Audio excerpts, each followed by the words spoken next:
Hi everybody and welcome to another episode of Flower Friday. Today we are going to be making a 3-ingredient flower. When I say 3-ingredient, I mean 3 supplies. You will need glue, preferably hot glue, scissors, probably some that haven't been chewed up by a dog. Yeah, my animals sometimes, they can be so gnarly. And a piece of square cardstock. That's all you're going to need. And you're going to come up with this really beautiful rose. Super easy and very, very fast. Let me give you one more look at that. These are completely hand-cut roses. No dyes were used, and it is a rolled rose. So let me show you exactly what you need to do. The first thing that you're going to need to do is just like any of the other rolled roses that I've demonstrated. Okay, you're going to cut out your spiral. And by doing that, what I do is I always round off my corners, and remember, you don't have to be precise.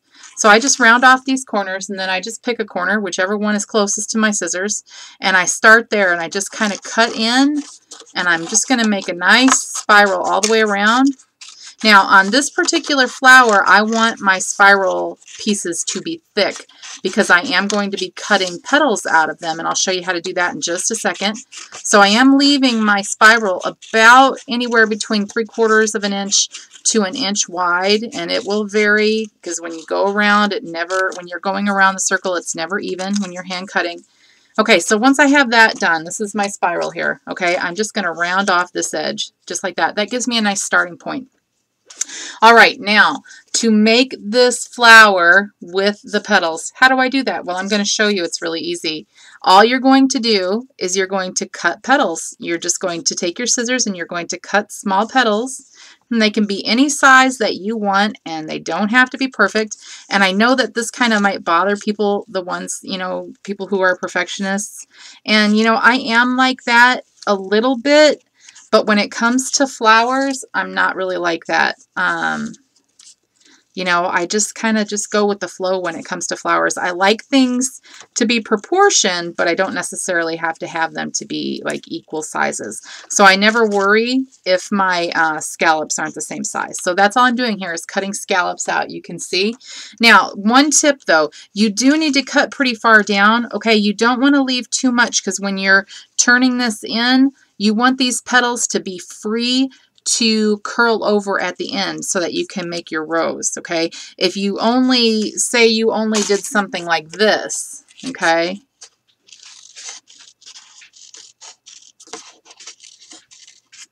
Okay, if you only did a scalloped edge that looked kind of like this, okay, where the petals didn't go all the way down, you won't be able to roll these over and the rose won't have the same effect. It won't look the same. So you do need to cut deep into your spiral, okay, and just cut around and just make a nice little petal there, and all you're doing is cutting a scallop really.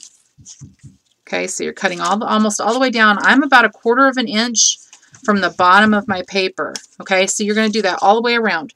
And when you're done, it's going to look like this. Okay, you're going to have a nice spiral, and I'm sure that you've seen dies that cut things like this, right? Or punches maybe that cut like this. Well, now you can do it without having to purchase those things. Okay, so how are we going to make this flat piece of paper look like this dimensional flower? It's really easy. It's the same technique that I use with all of my other rolled roses.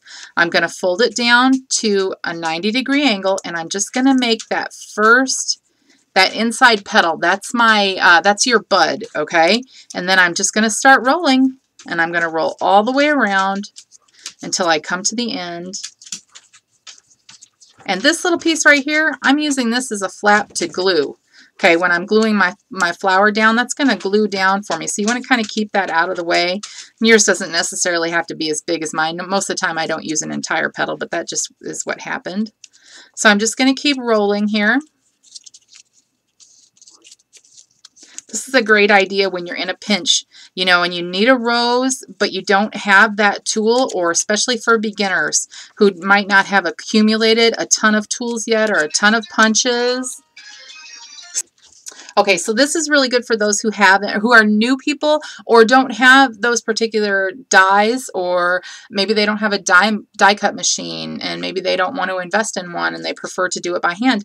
Well, this is a great way to do it by hand, and it makes a perfect Perfectly great rose.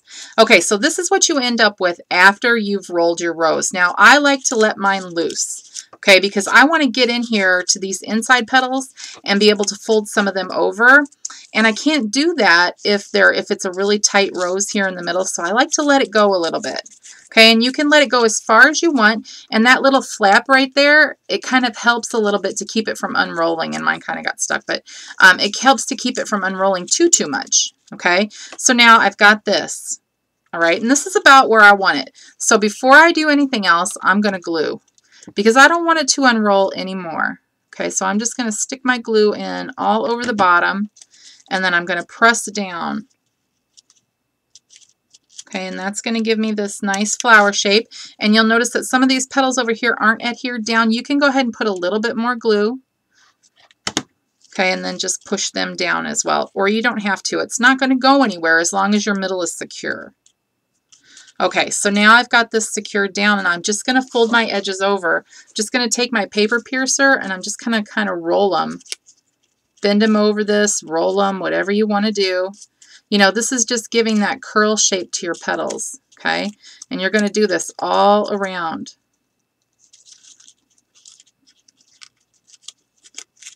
And this just takes a few seconds. I mean, this is like, at the most, once you get used to doing it, a 5-minute flower. And basically, it's free because you have everything that you need to make this flower. You've got scissors, you've got glue, and you've got paper. So if you have all 3 of those things, you can make this rolled rose. And you can add these to your projects in any color you want. You can make them white and spray them. Whatever, it doesn't matter. Okay. When you get toward the middle, it gets a little bit harder to curl the edges, but I like to try and get some type of shape on all of the petals except the very middle ones. So even if I'm kind of just pushing them over like that, that's okay with me. And that's just to make the rose appear fuller. That's all I'm doing. Okay. All right. So now I have my rose that looks like this. Now to go a little bit further, I'm going to do a little bit of distressing. I'm going to add some Vintage Photo distress ink, and I'm just going to put that all over the top and focus on the outside of the petals, but still make sure you get a little bit of color on everything. But I want to highlight the outside of those petals with this brown ink. This is the Vintage Photo by Tim Holtz. Okay, and this is going to give your flower a little more depth. All right, so now I have this. If you look at this, and I'm not sure it'll show up in the camera, but this is sparkly. I like sparkly. So I'm going to take my mist, and I'm just going to shoot this a couple times with some spray. Okay, and now I've got all that sparkle on there, and it'll dry right up. It'll only take a couple seconds to dry because I used alcohol in this one. So works really good, really fast, great flower. I hope that you guys have enjoyed this Flower Friday, and we'll see you next time. Bye-bye.